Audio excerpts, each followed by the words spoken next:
Okay, we'll continue with the lecture.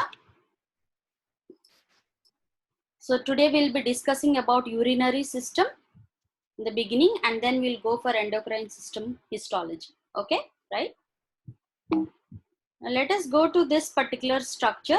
Urinary system contains kidneys. Kidneys are in the posterior abdominal region, retroperitoneal structures. We had already seen that. So from the kidneys, we get ureters, which will enter into the pelvis, and posteriorly, both the ureters enter into the urinary bladder, right? Urinary bladder passes on the urine through urethra. Urethra, again, it is different in male and female structurally, okay? So for histology, we will be studying kidneys, ureter, and urinary bladder slides. Let us see kidney. This is a model showing kidney. So this is the outer structure. When we take a section, we can see in this particular appearance. Why this particular gross sectional structure is important? Because if you understand this particular picture or model, then only we can clearly make out the histology slide. So here you can see that the kidney is having a outer coat. When we take a section, it is divided into number of small areas which are pyramidal in shape. Okay, so all these conical pyramids will be entering into the central area. This is the medulla of the kidney. So where all these pyramids are opening into this particular dilated area of the ureter. Okay, this is called as renal pelvis. So this is again, once again I'll repeat it. This dilated portion of the ureter is called as renal pelvis. Now let us see the cut section. This is how the cut section appears. This is a pictorial view, and here you can see gross cut section of a kidney.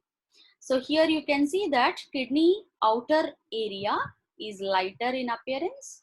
This particular region is called as cortex, and here you can see rest of the area, this particular region, this is called as medulla, which contains conical projections which are called as pyramids. We will see around 8 to 10 pyramids in each kidney. Okay, so between pyramids we have again a space which is again connecting all the cortices region, cortical regions of the kidney. The pyramids cone is extended into this particular dilated portion which is called as renal pelvis. The renal pelvis is formed by, from the pyramids, we have minor calyces. The minor calyces open into major calyx. This portion is called as major calyx. Calyx. Calyces are plural. So 2 to 3 major calyces join together to form the renal pelvis. So the renal pelvis continues as ureter. Okay, that is about the gross cut section. Now see what structures you can see at the cortex and medulla of a kidney. So here in this particular picture, you can see that the cortex contains mostly the unit, functional unit of the kidney is called as nephron, and the nephron contains the following structures. You know it already, but I'm just repeating once again for your sake. So this is called as glomerulus. From the glomerulus, we have got convoluted tubules. You can see the convolutions. We have proximal convoluted tubule, which continues into loop of Henle. Then we have distal convoluted tubule, which connects together and comes out as a straight tubule. Okay, so this is called as collecting duct. The collecting ducts are majorly seen in the medullary region, which opens into the papillary duct. So these papillae all join together to form the minor calyces present at the apex of the pyramid. Okay, so here we will see all these papillary ducts opening into the minor calyces. Okay, right? So we had seen this picture before. So once again, we'll revise this. The kidney contains cortex, medulla. So even in histological section, we will see differences in cortex and medulla of the kidney. Okay, right? So in the cortex, what we will see, which part of the kidney we will see? We will see glomeruli, proximal and distal convoluted tubules, then a portion of loop of Henle, not much. Rest of the loop of Henle and the collecting tubules, collecting ducts are present in the medulla. Okay, right? So these are the structures which are present in cortex and medulla of a kidney. Okay, right? So now let us see, these are the portions. Once again, we'll just see, this is the glomerulus, which contains a space called as Bowman's capsule, which contains afferent and efferent arterioles joined to form a network. This is the PCT, proximal convoluted tubule, then which contains loop of Henle, distal convoluted tubule, distal straight tubule, and the collecting duct. Okay, right? So these are the parts of a nephron which we will see in both the cortex and medulla. Okay, right? So now we'll move on to the histological section. This is a section, this is a picture showing broadly the cortex of the kidney.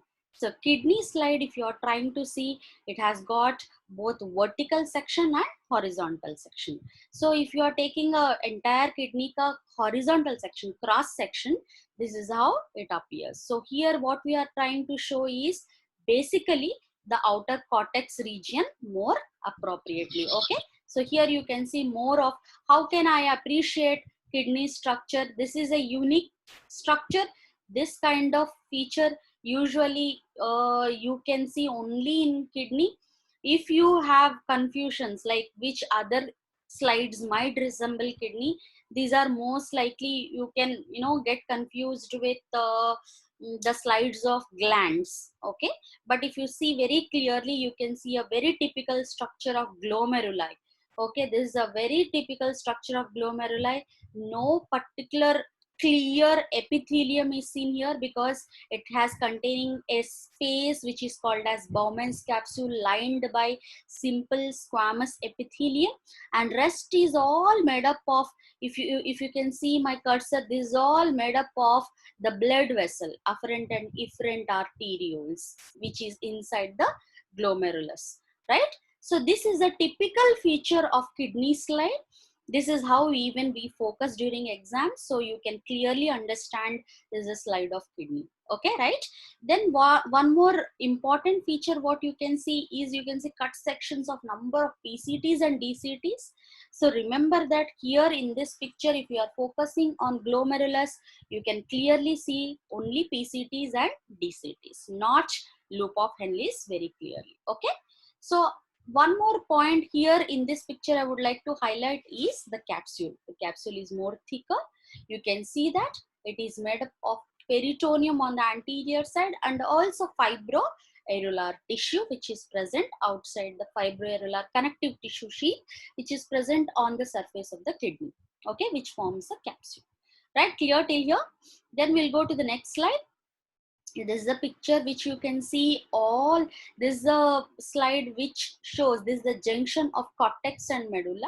So here I want you to focus on both the structural differences between the cortex and medulla. In the cortex you can see more darker appearance, and medulla it is very lighter compared to the staining of cortex, because in medulla we will see that the medullary rays which contains the loop of Henle's and the collecting tubules, straight tubules, you can see tubular appearance very clearly. Okay, and the structure is also more lighter compared to the cortical stain. Okay, so in cortex we can clearly make out the glomeruli very easily, and all the PCTs and DCTs.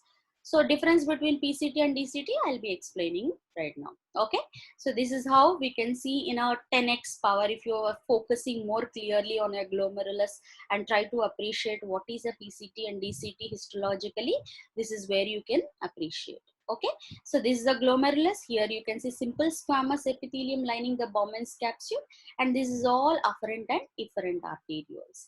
These are all the ducts which are present, all the convoluted tubules around the kidney, I mean the glomerulus, right?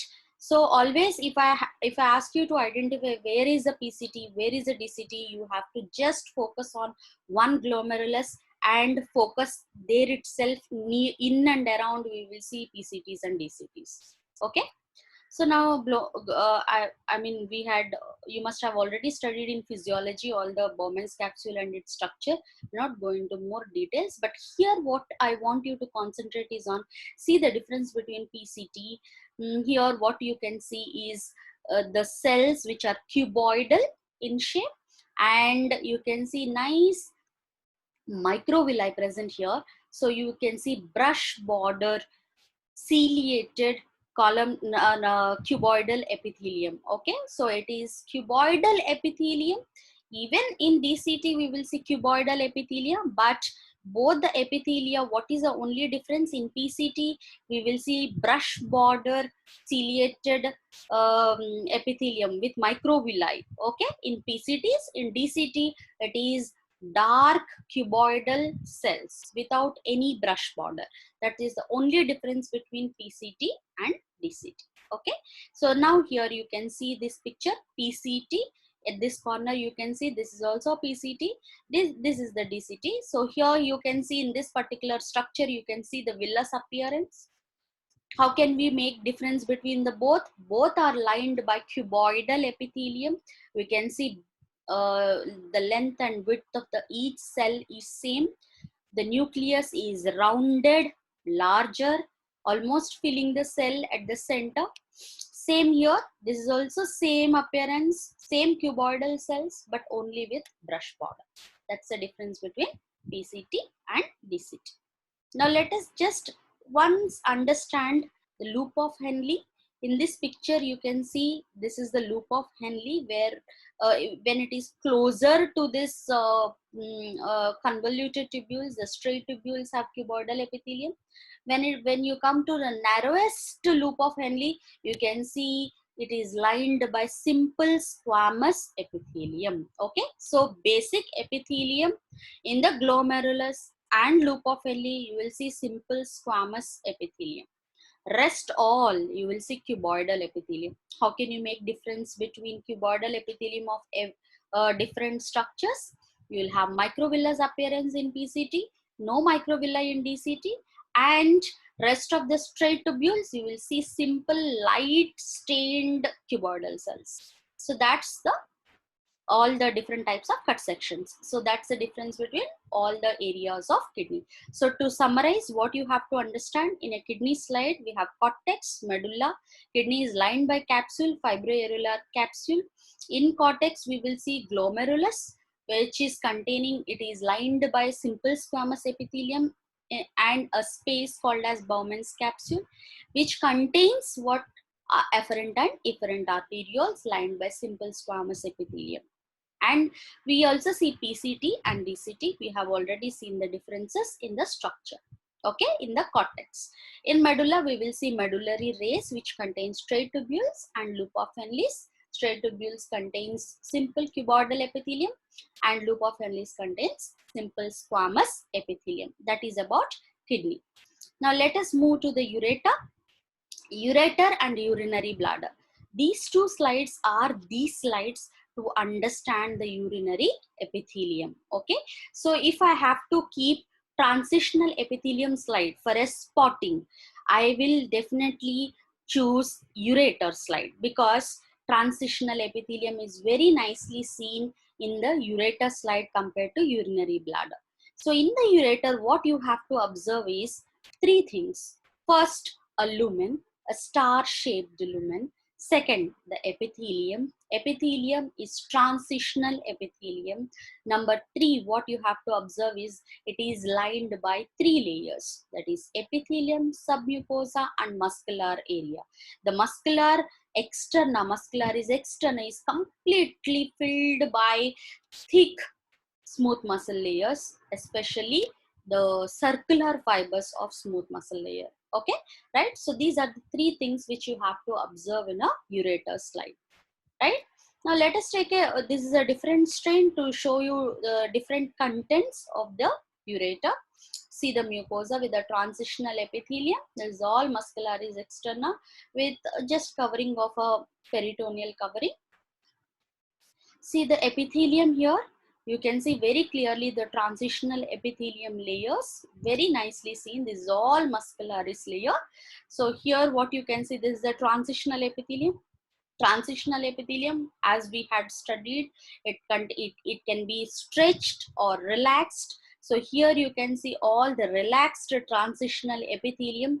In urinary bladder, you will see, usually we will see stretched urinary bladder, or mostly we'll see stretched urinary bladder, because the urinary bladder loses its continence after death, or when we are taking a tissue. So what happens is the urinary bladder stretches out, so it becomes very loose. So that's why urinary epithelium can be very clearly seen in ureter compared to urinary bladder. So this is the ureter transitional epithelium. You can see all different layers of urothelium. Basal cuboidal epithelium, then we will see the polygonal cells which are attached to the basement membrane, and above that the umbrella shaped cells which are present at the top layer. Okay, so that is about the ureter. In urinary bladder, just this is all urinary bladder. This is the trigone of the bladder. So if you take out the trigone, this is how we can see it is lined by detrusor muscle, it is lined by submucosa and transitional epithelium. Okay. So this is how in histologically we can see this is all transitional epithelium, not so well clear compared to the ureter, right? So this is all lamina propria and lined by the smooth muscle.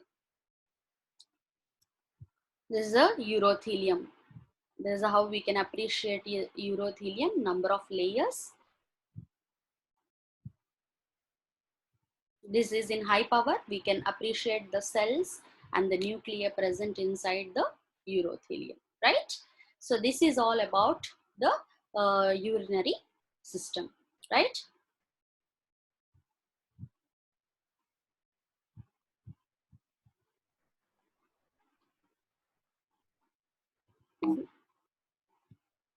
Now let us see about endocrine system, right? In endocrine system, what you can observe is we have 3 slides in endocrine system. That is pituitary, we have thyroid and adrenal gland. We also have pancreas, testes and ovaries as endocrines, but understand that these slides already we had discussed in various other systems. So we'll not be looking at testis, ovary and pancreas today. We'll be seeing at pituitary, thyroid and adrenal gland. Pituitary gland, here you can see this is a pituitary gland. So here you can, this is a picture showing the location of the pituitary gland. So here you can see that it is part of a diencephalon structure. This is all the thalamus which is present here. This is the hypothalamus. Below the hypothalamus we can see an extension into the pituitary fossa. This is called as the hypophyseal fossa. We had discussed during the osteology class. So this is the pituitary gland which is present here. And if you take a closer look at a pituitary gland, it has got the following parts, that is anterior pituitary, posterior pituitary, or pars nervosa and pars distalis. These are the 2 parts, and the pars intermedia, which is present between the anterior and posterior pituitary. These are the parts of the pituitary gland. Now this is a histological section. When you can see the histological section, this is how it appears, the entire pituitary gland. So this is the pars distalis, a cleft which is presenting or separating between the anterior and posterior pituitary glands, and this is the posterior part of the pituitary gland. How can we differentiate at a overall look? Anterior pituitary is filled with cells, posterior pituitary is filled with nerve tissue. So as we had discussed nervous tissue during nervous tissue class, so you understand that the nerves are loosely present, reticular appearance. So this is how you can see in pars nervosa, reticular appearance and nerve fibers. So it is lightly stained.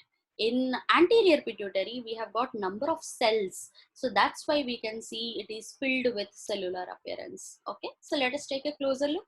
This is how we will focus during your spotting. This is the anterior pituitary.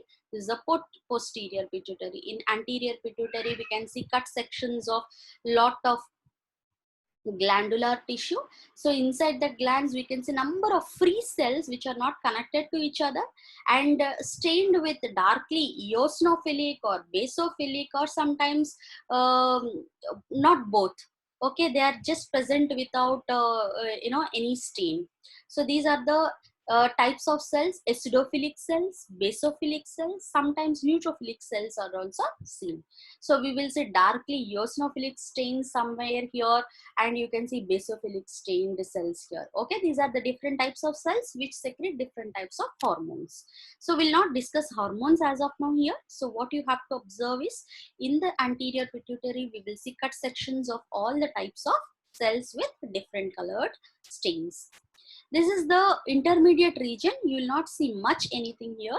So just fibrous tissue which you can see in the connective tissue region.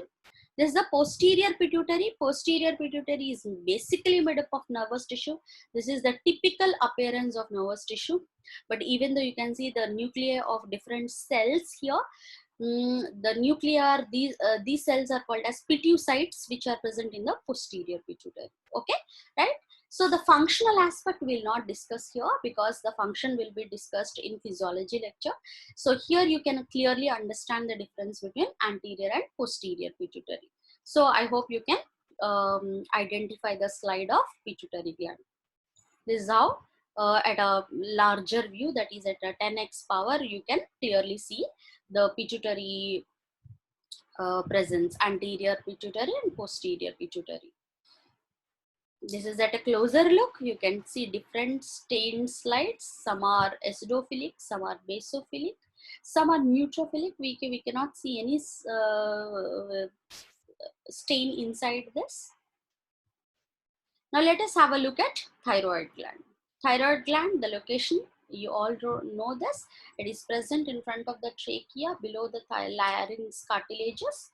So it has got lobules. So the thyroid, if you see this thyroid, if you take out a cut section of this particular thyroid gland, we will see lot of lobes and lobules. Inside each lobe, we will see lot of fatty tissue, okay, connective tissue and fatty tissue present here, and in between lobules.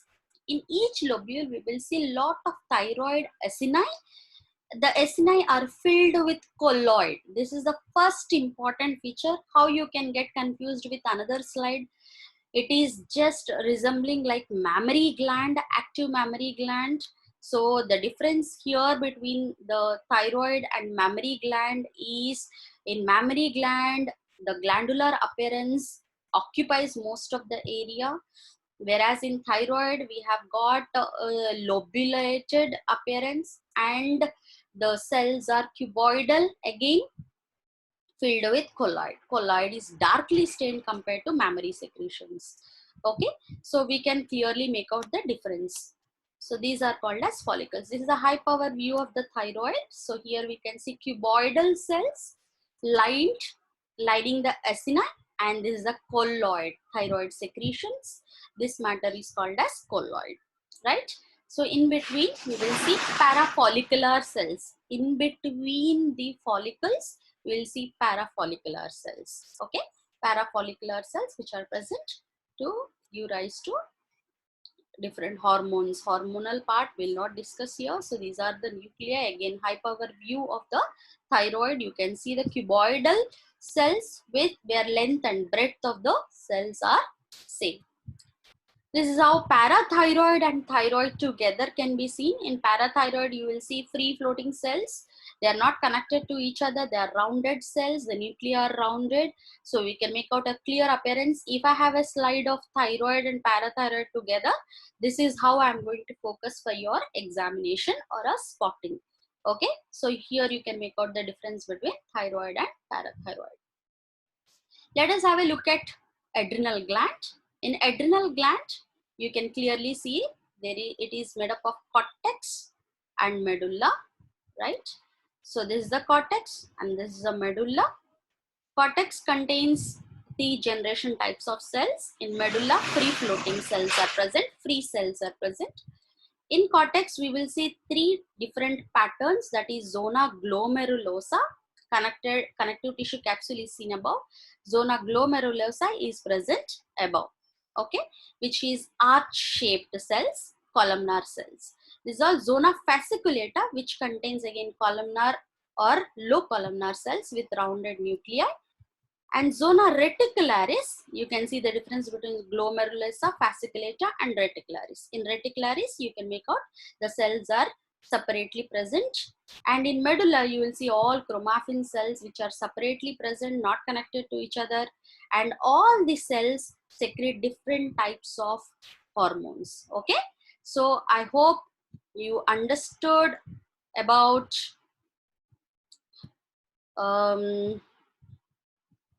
this particular structure. So if you have any questions, you can get back to me. Any questions? You can raise your hand.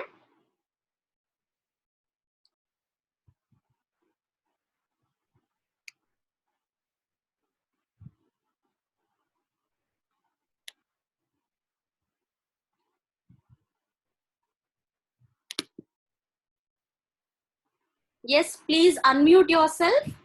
Ma'am, can you please tell me the difference between the transitional epithelium? I have a doubt there. Yes, transitional epithelium. Ma'am, yes, DCT and PCT. Okay, transitional epithelium has got three different layers.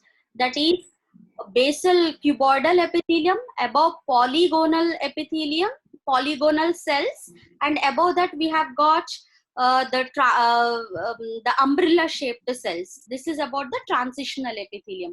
Transitional epithelium contains, again, see, if you look at stratified squamous epithelium, the cells, the layers appear same like stratified squamous, but in transitional epithelium, the polygonal cells are rounded like parachutes, so that we can see a lot of empty space inside with a small nucleus at the center. In stratified squamous, we have got a bigger nucleus almost filling the cell. So in polyhedral cells, the cells are very specific and the nucleus is bigger. So that's why we cannot see a lot of free space inside the polyhedral cells in stratified squamous. But transitional epithelium, we can see small nucleus inside, so big space around. So we can see a lot of empty spaces in the transitional epithelium. This is how we can see transitional. If you stretch the transitional epithelium, you can see that the polygonal cells which are rounded like parachutes are stretched. So that is the difference between stretched and relaxed transitional epithelium. Okay. Then you are talking about PCT and DCT. Both have cuboidal epithelium where length and breadth is same. Both have rounded nucleus, but in PCT we have got microvilli in the cuboidal epithelium, whereas in DCT we don't have the villi. Okay, right? Okay. Clear? I hope anyone else with the doubts? Ma'am, in nephron, Yeah. are we supposed to see juxtagranular apparatus or anything? Sorry, can you be a little clear, louder? Ma'am, in nephron, are we supposed to identify juxtaglomerular apparatus? In kidney slide, you can only clearly see the Bowman's capsule with glomerulus, PCT, DCT, and loop of Henle. You cannot completely make out the structure of juxtaglomerular apparatus. Okay. Okay, thank you. Any more questions?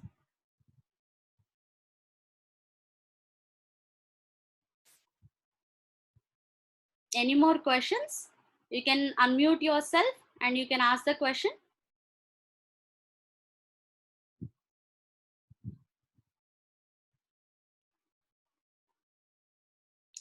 Okay, that's all. Then I hope you all got your seminar topics, and please prepare your seminar topics, and we'll get back to you with the next lecture. Have a good day. I'm ending the meeting right now. Okay? Bye. Excuse me, ma'am. Yes? Ma'am, we didn't get the seminar topics for 51 onwards.